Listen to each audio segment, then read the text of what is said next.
Урматтуу депутаттар, мына 13 мыйзамды шатыратуу эле кабыл алдыкта гана кыргыз тилине келгенде эле ушундай маселе жаратып атабыз да.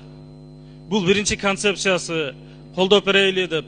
Эми кыргыз тили кыргыз мамлекетинде жашап аткандан кийин андан сырткары жогорку кеңешке депутат болом дегенден кийин мен ойлойм кыргыз тилин билиш керек. Ошол эле мына Орусияда көчө шыпыргыч болгон адам үчүн орус тилин билүүнү экзамен тапшырууну талап кылып атат. Эми качанга чейин жүрөрүбүз? 35 жыл убакытты жоготтук го. Биз даяр эмеспи, система менен барайлы деп.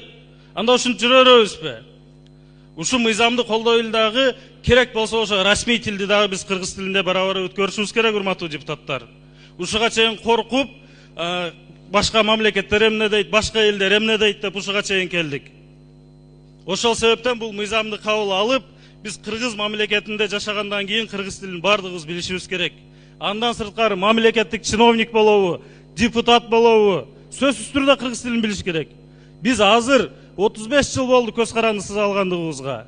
Мына ошо КМШ мамлекеттерин бардык чыккан мамлекеттер өздөрүнүн тилин мамлекеттик тил, расмий тил кылып катары кабыл алышты. Ошол себептен мен бардыгыңыздарды ушу мыйзамды колдоого чакырам. Чоң рахмат.